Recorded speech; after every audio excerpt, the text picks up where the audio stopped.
देखिए नेक्स्ट में आपका क्या है, छंदों के उपनिषद तक अगली क्लास में, पिछले क्लास में हम लोग पढ़ चुके हैं। आज चालू करते हैं नेक्स्ट।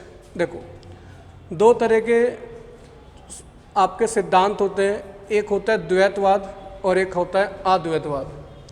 तो जो अद्वैतवाद का सिद्धांत होता है वो कहता है आत्मा और परमात्मा एक ही हैं, जबकि जो द्वैतवाद का सिद्धांत होता है वो कहता है आत्मा और परमात्मा दोनों क्या हैं, अलग अलग।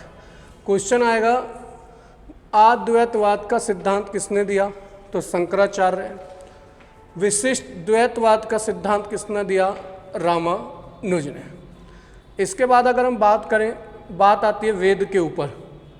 तो देखो वेद पता होगा आपको कितने तरह के होते हैं, 4 तरह के। एक होता है ऋग्वेद, सामवेद, यजुर्वेद और अर्थवेद। हर वेद का अपना अपना एक उपवेद है। तो ऋग्वेद का जो उपवेद है वो है आयुर्वेद, सामवेद का जो उपवेद है वो है गंधर्ववेद, यजुर्वेद का जो उपवेद है वो है धनुर्वेद और अर्थवेद का जो उपवेद है वो है शिल्पवेद। हर वेद का अपना अपना एक ब्राह्मण होता है अलग अलग, जो उसका उच्चारण करता है, उसके मंत्रों को पढ़ता है। तो ऋग्वेद के जो मंत्रों का उच्चारण करता है उस पुरोहित को कहा जाता है होता। सामवेद के पुरोहित को कहा जाता है उद्गात्री, यहाँ उद्गात्र लिखा है मतलब बात एक ही है। यजुर्वेद के पुरोहित को कहा जाता है अदर्व्यु और अर्थवेद के पुरोहित को क्या कहा जाता है, आपका ब्रह्मा। इसके बाद अगर बात करें तो इसमें इसकी भाषा को लेकर क्वेश्चन आता है। तो पेपर में एक क्वेश्चन इंपॉर्टेंट बनता है, क्वेश्चन आता है ऐसा कौन सा वेद है जो गद और पद दोनों में लिखा है। तो यजुर्वेद आपका गद और पद दोनों में लिखा है। इसके अलावा हर वेद के अपने अपने उपनिषद होते हैं। उपनिषद मैंने अभी बताया है, गुरु के समीप बैठकर लिया जाने वाला ज्ञान ही क्या कहलाता है, उपनिषद कहलाता है। तो हर वेद का अपना अपना ये उपनिषद आता है। आगे बात करें, जो ऋग्वेद है उसमें अलग अलग वर्ड यूज़ कर रखे हैं। जैसे हिरण्य शब्द जो है वो सोने के रूप में लिया जाने वाला कर क्या कहलाता था, हिरण्य। अग्निया शब्द जो यूज़ होता था वो गाय के लिए, त्रपु शब्द जो यूज़ होता था वो टीन के लिए, अजा जो है बकरी के लिए, तालुंड है चावल के लिए, गोधूम गेहूं के लिए, बलि एक प्रकार का क्या होता था, आपका उपहार कर। ये उस समय के वर्डिंग में आती है। उस समय एक प्रथा चलती थी जिसे नियोग प्रथा कहते थे। नियोग प्रथा में देवर के साथ क्या कर दिया जाता था, विवाह कर दिया जाता था। इसके अलावा क्वेश्चन आता है समाज की सबसे छोटी इकाई कौन सी थी। तो समाज की सबसे छोटी इकाई क्या होती थी उस समय, कुल। कुल से बड़ा होता था ग्राम, ग्राम से बड़ा विश्व, विश्व से बड़ा जन। विश्व शब्द का ऋग्वेद में 170 बार यूज़ हुआ है, जन शब्द का 275 बार यूज़ हुआ है। जन से मिलकर बनते थे जनपद और लास्ट में जाकर महाजनपद। तो सबसे बड़ी इकाई आती थी महाजनपद और सबसे छोटी इकाई होती थी कुल। ऋग्वेदिक काल में कुछ देवता भी प्रमुख थे, उनकी बात करते तो सबसे प्रमुख देवता जो थे वो थे इंद्र। इंद्र का दूसरा नाम आता है पुरंदर। इंद्र शब्द का यूज जो ऋग्वेद में है वो कितनी बार है, 250 बार। इसके अलावा जो दूसरे प्रमुख देवता थे वो थे अग्निदेव। अग्निदेव का 200 बार यूज़ कर रखा है नाम का। देवता में जो कितने प्रकार के देवता थे, तो 33 प्रकार के देवताओं की पूछ कही जाती है, पूछा जाता है उन्हें। प्रमुख नदी जो थी उस समय सिंधु थी और पवित्र नदी सरस्वती थी। प्रमुख फसल जो थी यव, जौ और जिसे गेहूं कहा जाता है। समाज कैसा था, पितृसत्तात्मक। यहाँ पे आपका पवित्र लिखा जाएगा, जहाँ पे बा लिखना भूल गए हैं। तो पवित्र पशु क्या था, गाय। इसके अलावा देखिए जो ऋग्वेद में है ब्राह्मण शब्द का जो यूज़ कर रखा है वो 14 बार यूज़ कर रखा है। क्षत्रिय शब्द का 9 बार यूज़ कर रखा है। वैश्य शब्द का 1 बार और शुद्ध शब्द का 1 बार। इसके बाद अगर हम बात करें, पेपर में क्वेश्चन आता है सबसे प्राचीन समिति कौन सी थी। तो सबसे प्राचीन समिति कौन सी थी? तो आंसर आ जाता है विदत। विदत सबसे प्राचीन समिति। नेक्स्ट क्वेश्चन आता है आपका, जो जीवन भर अविवाहित रहती थी उन महिलाओं को क्या कहा जाता था? तो जीवन भर अविवाहित रहने वाली महिलाओं को क्या कहा जाता था? अमाजु। नेक्स्ट के ऊपर बात करें, फिर आता है ऋग्वेद। ऋग्वेद में पहला क्वेश्चन बनता है सबसे प्राचीन वेद कौन सा है? तो सबसे प्राचीन वेद कौन सा है? ऋग्वेद, जिसमें सभी ज़्यादातर चीज़ें श्लोक में लिखी हुई हैं। ऋग्वेद की तुलना जो की जाती है पारसी ग्रंथ वेद अवस्था से की जाती है। ऋग्वेद में 10 मंडल, 8 अष्टक, 1028 सूक्त और 10,583 मंत्र हैं। तो यहाँ पे 52 लिखा है, तो किसी बुक में 583 लिखा है, तो डाटा के अकॉर्डिंग है पेपर में क्या पूछ रहा है।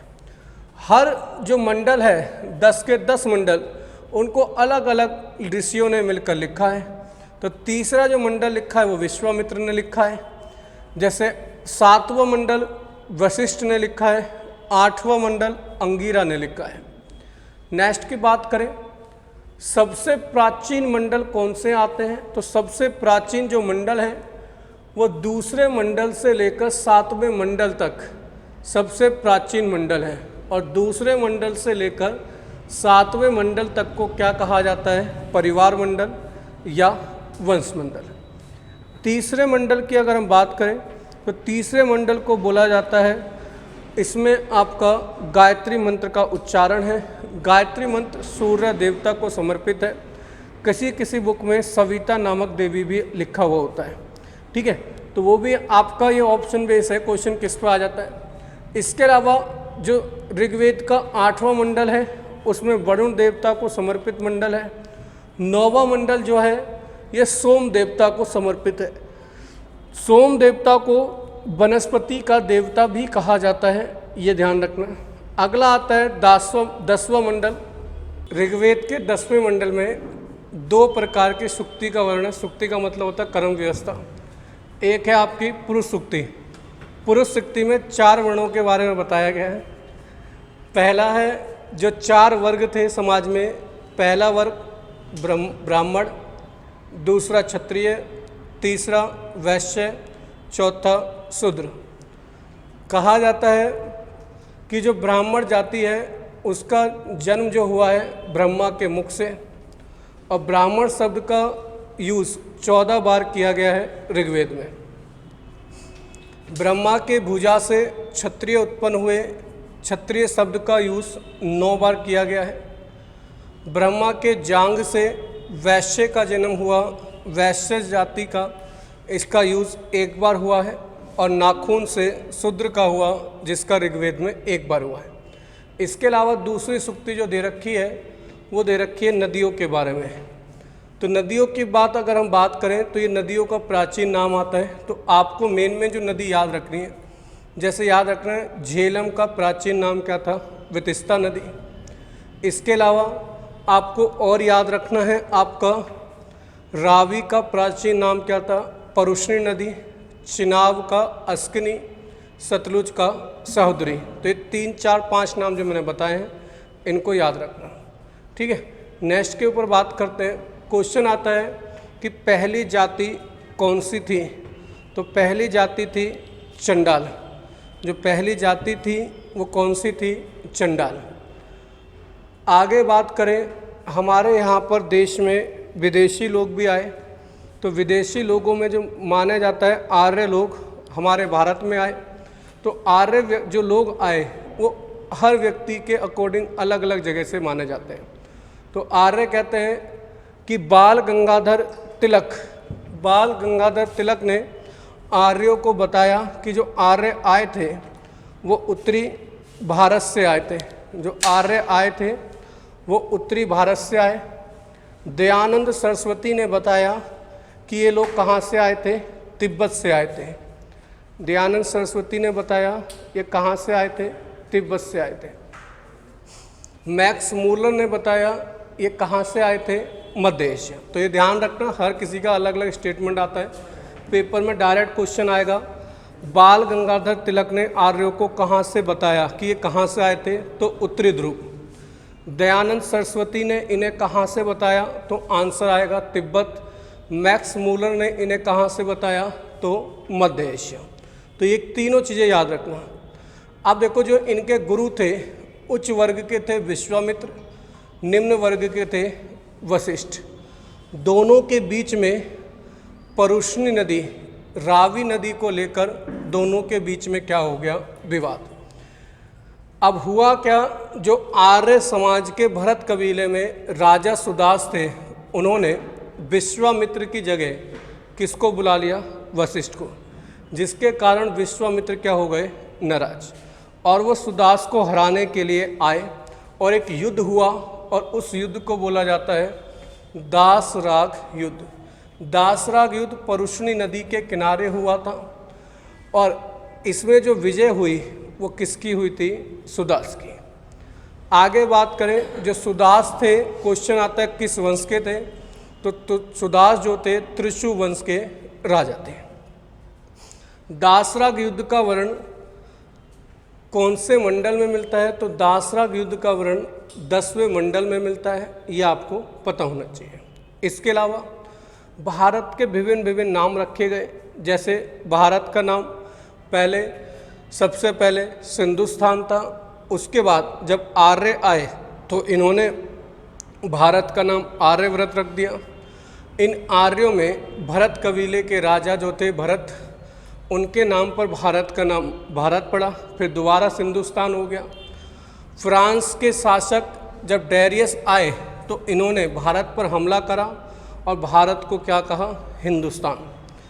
फिर हमारे पास यूनानी लोग आए, यूनानियों ने जो सिंधु सभ्यता थी वो उसे इंडस कहते थे, और इंडस सभ्यता हमारे सिंधु नदी के किनारे हमारा सभ्यता बसी हुई थी, इसलिए हमारा नाम क्या पड़ा, इंडिया।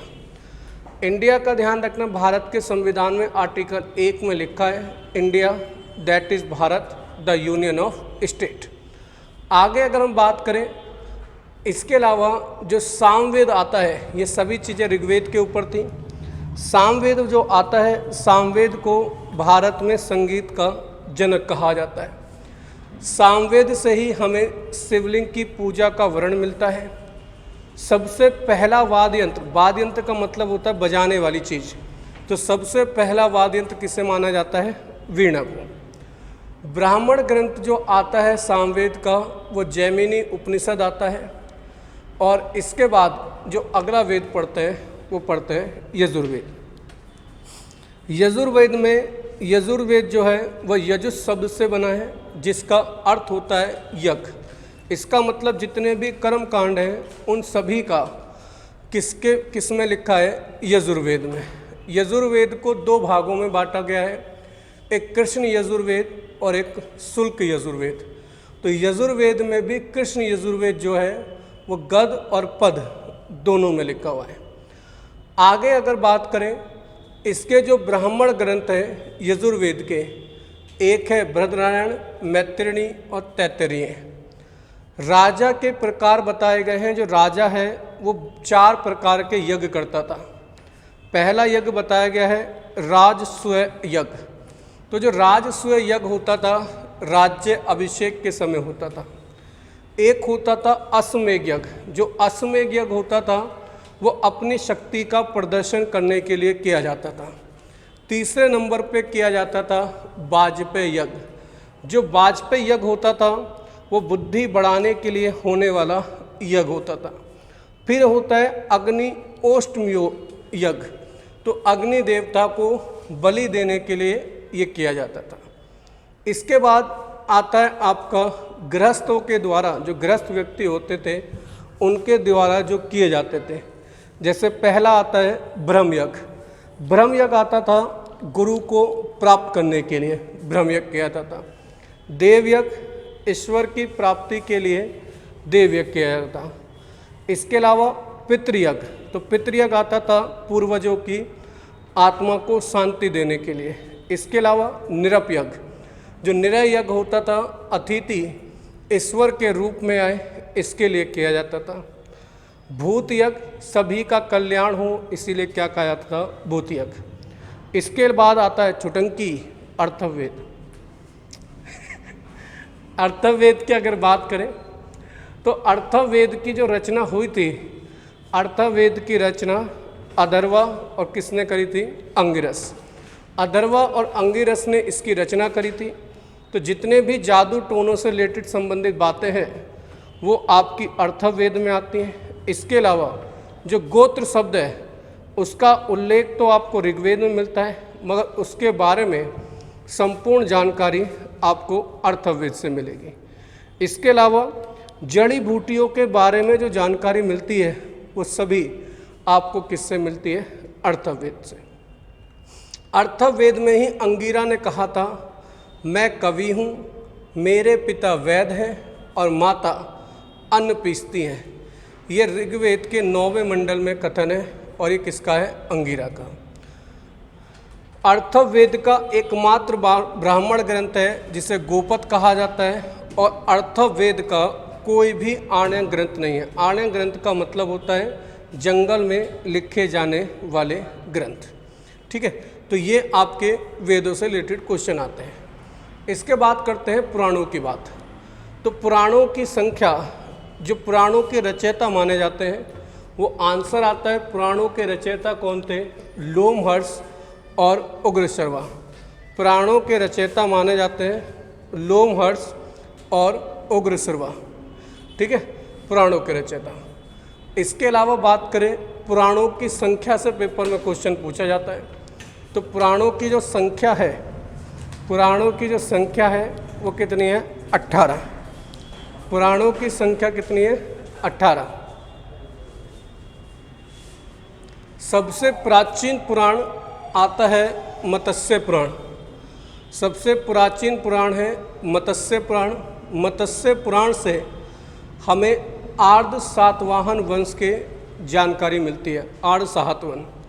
इसके अलावा वायु पुराण से हमें गुप्त वंश के बारे में जानकारी मिलती है। वायु पुराण से हमें गुप्त वंश के बारे में जानकारी मिलेगी। इसके अलावा जो हमें विष्णु पुराण से जानकारी मिलती है, मौर्य वंश के बारे में जानकारी मिलती है। नेक्स्ट बात करते हैं महाकाव्य। तो महाकाव्यों में एक तो रामायण पूछी जाती है और रामायण के रचयिता पूछे जाते हैं। तो रामायण के रचयिता कौन थे? महर्षि वाल्मीकि, जिन्हें रत्नाकर के नाम से भी जाना जाता है। गणेश जी ने कहा जाता है इसे एक दांत से लिखा था, इसीलिए इसे दंत ग्रंथ भी कहा जाता है। आगे अगर बात करें, इसमें श्लोकों की संख्या 24,000 है। रामायण को 2 भागों में बांटा गया है।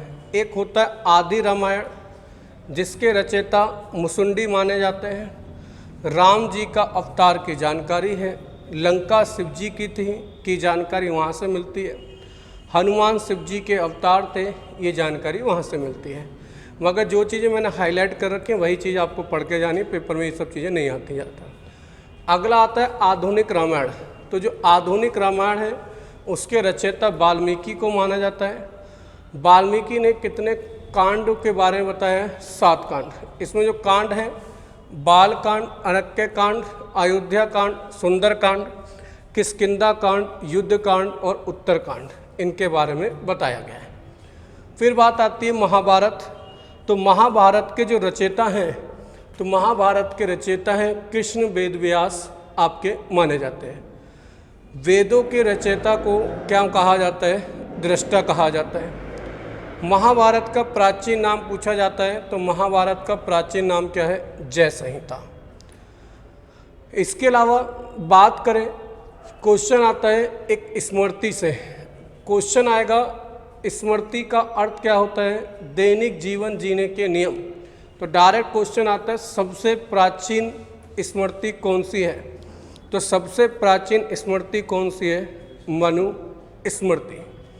मनु स्मृति के अलावा हम बात करें, एक विवाह की बात होती है इसमें स्मृति में, अनुलोम विवाह। पुरुष उच्च वर्ण का तथा महिला निम्न वर्ग की होती है तो उसे अनुलोम विवाह बोला जाता है। प्रतिलोम विवाह में क्या होता है? पुरुष निम्न वर्ग का हो और महिला उच्च वर्ण की हो तब। इसके बाद आता है ब्राह्मण ग्रंथ। तो ब्राह्मण ग्रंथों में आप पढ़ ही चुके हैं। ब्राह्मण ग्रंथ में ब्रह्मा का अर्थ होता है यज्ञ। तो एक आता है ऐत्रेय ब्राह्मण ग्रंथ। तो ऐत्रेय ब्राह्मण ग्रंथ में राज्य अभिषेक के क्या बता रखे हैं, नियम बता रखे हैं। इसके अलावा एक आता है शतपथ ब्राह्मण ग्रंथ। तो शतपथ ब्राह्मण ग्रंथ में स्त्री को पुरुष की अर्धांगिनी मतलब पत्नी कहा गया है। पूर्व जन्म का सिद्धांत भी हमें किससे मिलता है, शतपथ ब्राह्मण ग्रंथ से मिलता है। इसके बाद आता है आर्य ग्रंथ। तो आर्य ग्रंथ की बात करें तो आर्य ग्रंथ में वह ग्रंथ जो जंगलों में लिखे गए उन्हें क्या बोला जाता है, आर्य ग्रंथ। तो आर्य ग्रंथों की संख्या कितनी है आपकी, 7। अगली चीज़ आपकी पूछी जाती है वेदांग। तो याद रखना वेदांग की संख्या कितनी होती है, 6। वेदांग होते हैं 6। शिक्षा, कल्प, व्याकरण, निरुक्त, ज्योतिष और छंद। क्या बताया, शिक्षा, कल्प, व्याकरण, निरुक्त, छंद, कल्प और निरुक्त, ज्योतिष और छंद। अब शिक्षा को वेदों की नाक कहा जाता है, कल्प को वेदों का हाथ कहा जाता है, व्याकरण को वेदों का मुख कहा जाता है, निरुक्त को वेदों का कान कहा जाता है, छंद को वेदों का पैर कहा जाता है और ज्योतिष को वेदों की आँख। तो डायरेक्ट पेपर में क्वेश्चन आ जाएगा वेदांग की संख्या कितनी है, 6। कौन कौन से, शिक्षा, कल्प, व्याकरण, निरुक्त, छंद और ज्योतिष। आगे अगर बात करें आर्य समाज के ऊपर, तो आर्य जो थे, आर्य सर्वप्रथम पंजाब और अफगानिस्तान में बसे। अभी बताया मैक्स मूलर के अनुसार आर्यों का निवास स्थान कहाँ पर था, मध्य एशिया। आर्यों की जो भाषा थी, आर्यों के द्वारा जो सभ्यता बसाई गई उसे वैदिक सभ्यता बोला जाता है।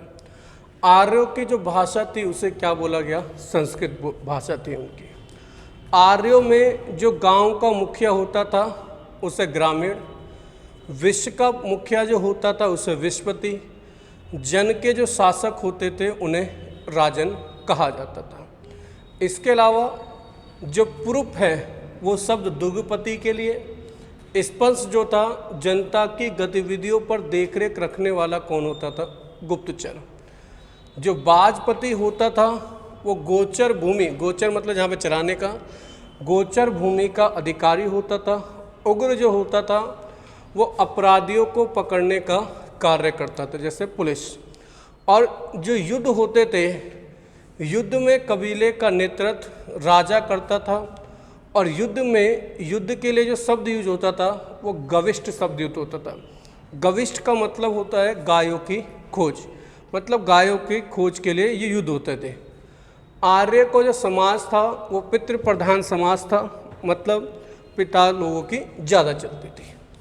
आर्यों का जो मुख्य पेय पदार्थ था उसे कहा जाता था सोमरस, जिसका मुख्य देखो पितृ प्रधान था और मुखिया को क्या कहा जाता था ये भी ध्यान रखना, कुलुप।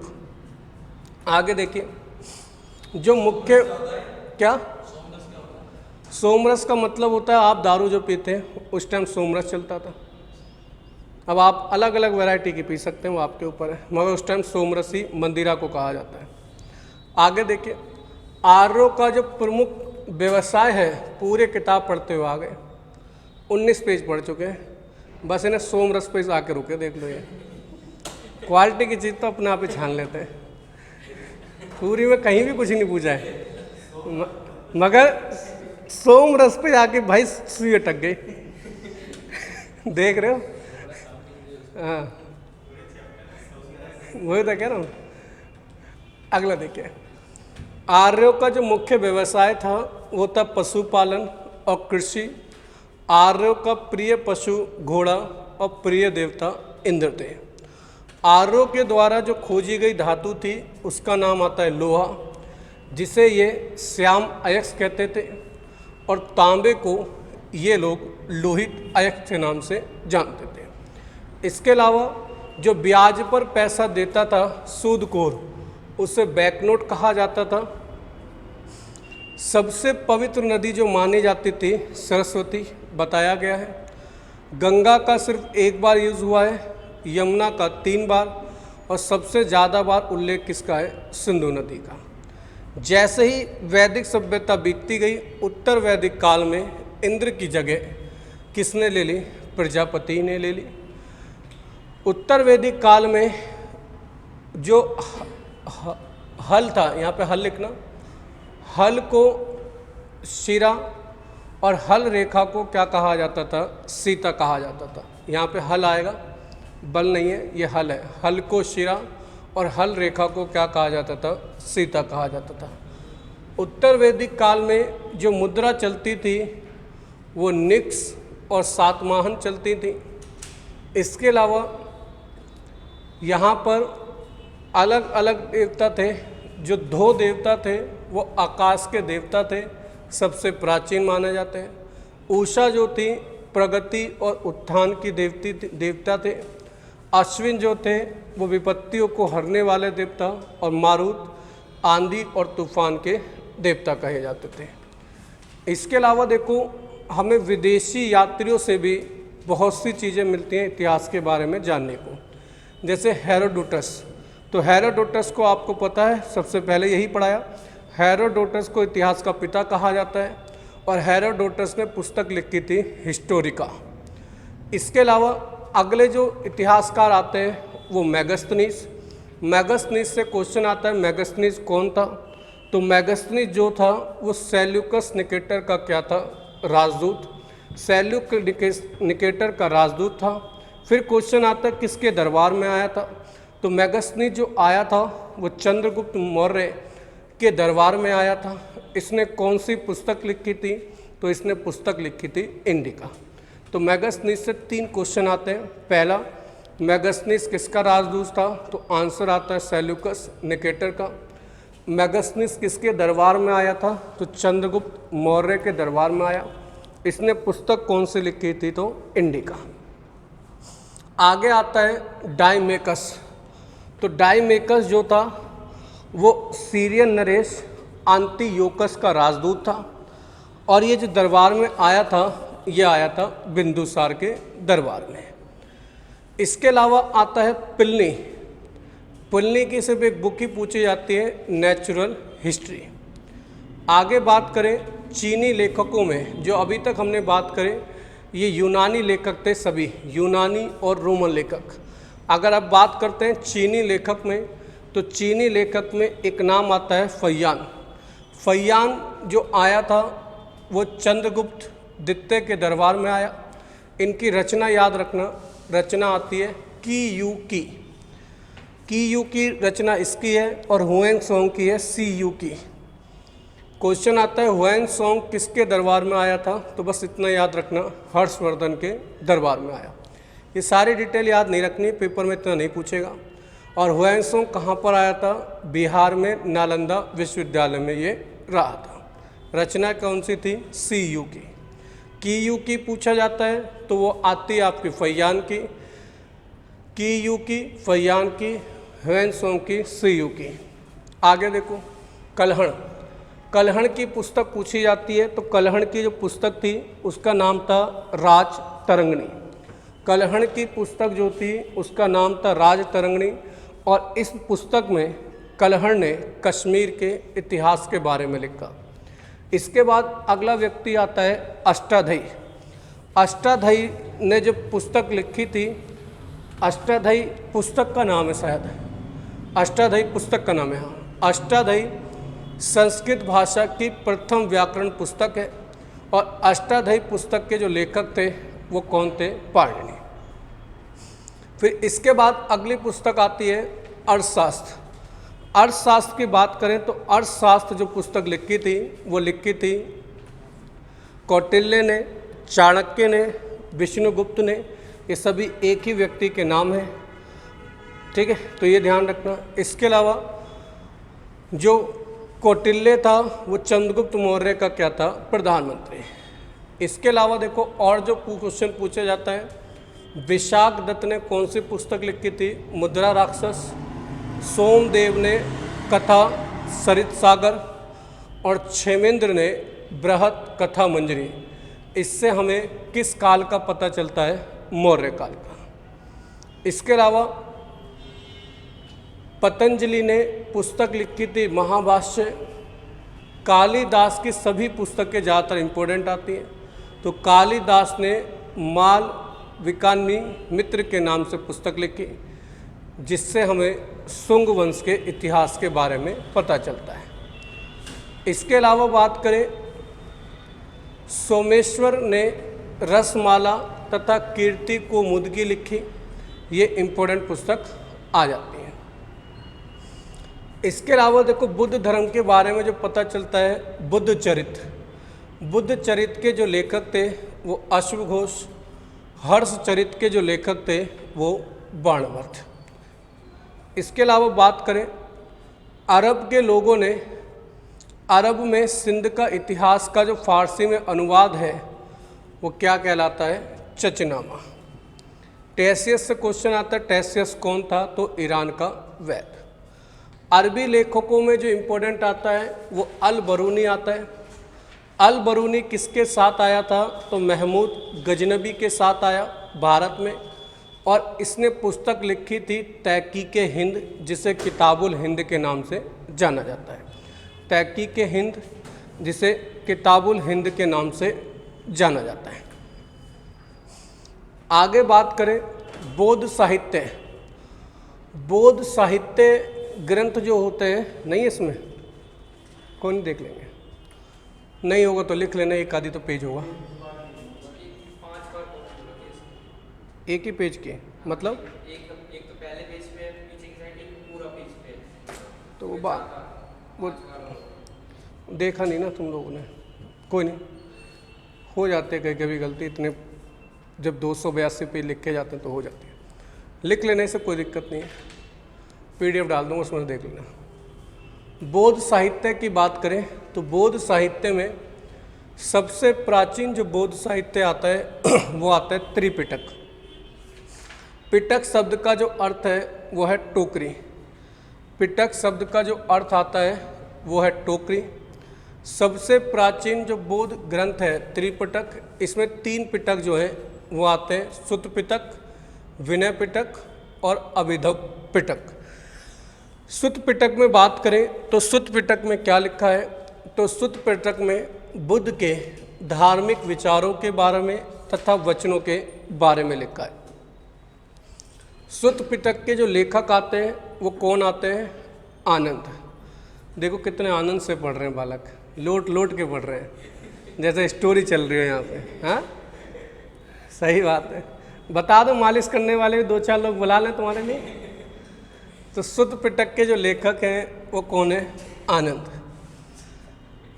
आगे अगर बात करें आनंद से क्वेश्चन क्या आता है? महिलाओं को जो बौद्ध संघ में शामिल करने के लिए किसने कहा था? आनंद ने। अगला आता है विनय पिटक। तो विनय पिटक में जो लिखा है वो बौद्ध संघ के नियमों के बारे में लिखा है। विनय पिटक के लेखक हैं उपाली।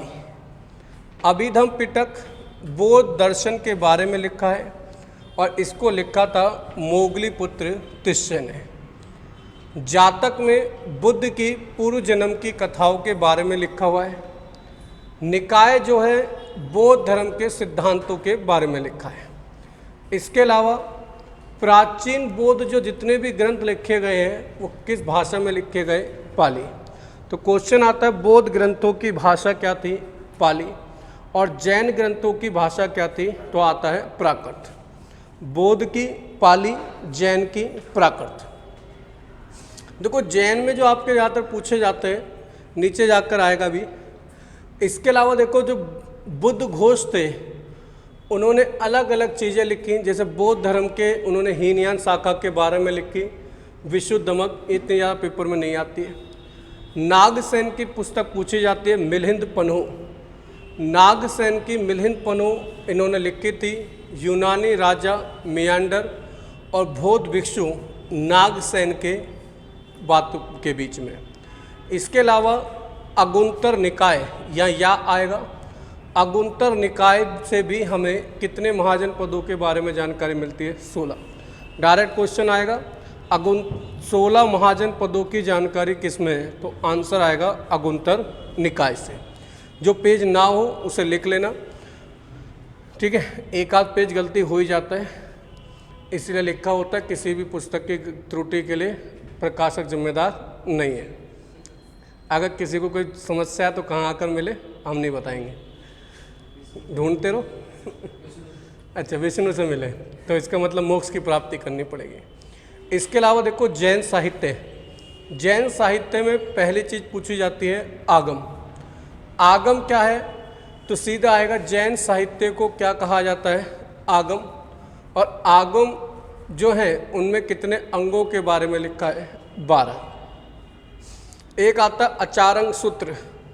जैन भिक्षुओं को आचार नियमों के बारे में जो उल्लेख है वो किस में मिलता है? आचारंग सूत्र में इसकी जानकारी मिलती है।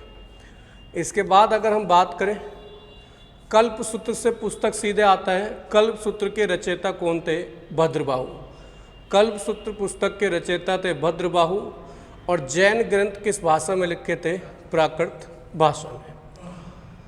नेक्स्ट देखो, इसके बाद अभिलेखों से क्वेश्चन आता है। तो अभिलेखों का ध्यान रखना, अभिलेख क्या है? जो पत्थरों पे जो लिखा जाता था उन्हें अभिलेख कहा जाता है।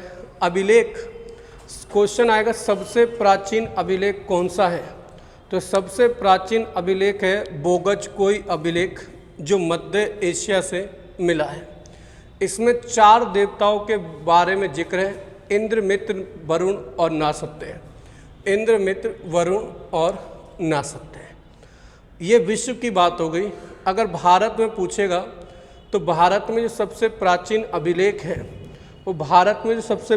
अभिलेख है वो अशोक के हैं। और अशोक के जो ज़्यादातर सभी अभिलेख हैं वो ज़्यादातर जो इम्पोर्टेंट आते हैं वो आते हैं मास्की, गुजरा, निट्ठूर और उद्गोलम। और जो अशोक के ज़्यादातर अभिलेख हैं वो ब्राह्मी लिपि में लिखे गए हैं। कुछ ही अभिलेख खरोष्टी लिपि में भी लिखे गए हैं।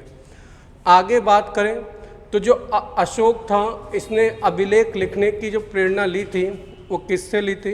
तो ईरान के राजा जो दारा थे उन्हों से इन्होंने अभिलेख लिखने की प्रेरणा ली थी। अशोक के अभिलेखों को जो सबसे पहले पढ़ा था 1837 में जेम्स प्रिंसेप ने पढ़ा। और जो जेम्स प्रिंसेप ने पढ़ा था वो ब्राह्मी लिपि में लिखे गए थे, ठीक है। इसके अलावा बात करें, ध्यान से समझो, सिक्कों के अध्ययन, सिक्कों से रिलेटेड क्वेश्चन आता है। सिक्कों से रिलेटेड जो क्वेश्चन आएगा उसकी अगर हम बात करें तो सिक्कों का क्वेश्चन आएगा कि सिक्कों के अध्ययन को क्या कहा जाता है? तो सिक्कों के अध्ययन को कहा जाता है यूगनिस्टिक। इसमें एक पेज शायद इसमें गायब है, अभिलेखों के नाम, हो सकता है आगे जाकर आए, वो देख लेंगे अभी। सिक्कों के अध्ययन को क्या कहा जाता है? यूगनिस्टिक। क्वेश्चन फिर आएगा सबसे प्राचीन सिक्के कौन से थे? तो सबसे प्राचीन सिक्के आते हैं आहत सिक्के या पंचमार्क सिक्के।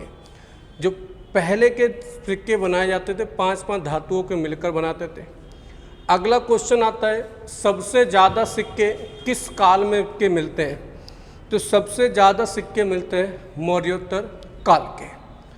उससे अगला जो क्वेश्चन बनेगा सबसे ज़्यादा सोने के सिक्के किस काल के मिलते हैं? तो सबसे ज़्यादा सोने के सिक्के किस काल के मिलते हैं? गुप्त काल के। और सबसे ज़्यादा शुद्ध सोने के सिक्के, ध्यान रखना, इन्होंने सोने के सिक्के मात्रा में ज़्यादा चलाए, इन्होंने प्योरिटी में ज़्यादा चलाए। तो सबसे ज़्यादा शुद्ध सोने के सिक्के पूछेगा तो आंसर कुषाण वंश आता है। और सबसे ज़्यादा सोने के सिक्के किसने चलाए? तो गुप्त शासकों ने। अगर शीशे के सिक्के आए 24 कैरेट के घर में ही बनाए जा सकते हैं सिर्फ, और सपनों में। सातवाहन शासकों के ने सिक्के चलाए थे, वो किसके सिक्के चलाए थे? शीशे के। इन्होंने कह रहे हैं कि जो सबसे शुद्ध सोने का सिक्का होगा 24 कैरेट का होता है। भाई 24 कैरेट का सोना जो सोना होता है उसमें गहराई बहुत ज़्यादा होती है। अगर आप 24 कैरेट का पहनोगे तो अगर सुनील भाई से हाथ मिलाओगे, सुनील भाई तुमसे दोबारा हाथ मिलाने बैठेंगे नहीं, क्योंकि सोना तो सुनील भाई लेके जा चुके होंगे तुम्हारे हाथ का। इतना मुलायमपन होता है उसमें, वो आपके हाथ में ढल जाएगा, दूसरे के हाथ में चला जाएगा। इसीलिए जो बिस्किट भी बनाए जाते हैं वो भी 24 कैरेट के नहीं होंगे सोने के। प्योर गोल्ड भी आगे चलकर उसमें कुछ ना कुछ मिलाया जाता है, तो जितना भी सोना होता है वो 24 कैरेट का नहीं बनेगा। 24 सोने को ठोस करने के लिए उसमें तांबा मिलाया जाएगा, ठीक है, इसीलिए। और जो हीरे का वजन है वो कैरेट में ही मापा जाता है, हीरे की शुद्धता, जो कैरेट हीरे का वजन कैरेट में मापा जाता है और सोने की शुद्धता कैरेट में। इसीलिए हॉलमार्क लगा होता है कि इसमें सही कितना गोल्ड है, 22 और 2 का रेशो होता है। आगे देखो, सर्वाधिक सोने के सिक्के यहाँ तक हो गया, ये भी हो गया। लिखने के जो सोने के सिक्के पर जो लिखा हुआ चीज़ होती थी वो सबसे पहले किसने चलाई? हिंदू यूनानी शासकों ने। तो देखो 3 क्वेश्चन बन जाएंगे सोने से ही। सोना, जो सबसे शुद्ध सोने के सिक्के, तो आंसर कुषाण वंश। सबसे ज़्यादा सोने के सिक्के गुप्त शासक। और सोने पर लिखने के वाले सिक्के सबसे पहले चलाए थे हिंदू यूनानी शासकों ने। ये अभिलेखों के बारे में है, इसमें मैं कुछ पढ़ा नहीं सकता, इसमें आपको डायरेक्ट याद करना पड़ेगा। कैसे? पेपर में क्वेश्चन आ जाएगा, हाथी गुम्फा अभिलेख का संबंध किससे है? तो हाथी गुम्फा अभिलेख का संबंध है कलिक नरेश राजा खारवेल से। फिर आ जाएगा जूनागढ़ या गिरनार अभिलेख का संबंध किससे है? तो रुद्रदामन से। मतलब ये अभिलेख किसने लिखवाए हैं? नासिक का अभिलेख लिखवाया गौतमीपुत्र बाल ऋषि ने, प्रयाग लिखवाया समुद्रगुप्त ने, मंदसौर, ये सभी अभिलेख आपको याद करने पड़ेंगे। इसकी कोई ये नहीं है कि क्या इंपॉर्टेंट है, सभी अभिलेख पेपर में आते रहते हैं। 3 आश्रम के बारे में जो बताया गया है वो हमें छंदोग्य उपनिषद से मिलता है, और जो 4 आश्रम के बारे में जानकारी मिलती है वो जवालो उपनिषद से मिलता है। यहाँ पर जवालो उपनिषद आएगा, लिख लेना। इसमें यहाँ पर आश्रम आएगा, माँ आएगा, और यहाँ पर जवालो उपनिषद। आगे देखो, छंदोग्य उपनिषद को ही क्या कहा जाता है? पंचम वेद के नाम से जाना जाता है। इसके अलावा कुछ और नेक्स्ट क्लास में मिलेंगे। आज का टॉपिक यहीं ख़त्म करते हैं, चलिए।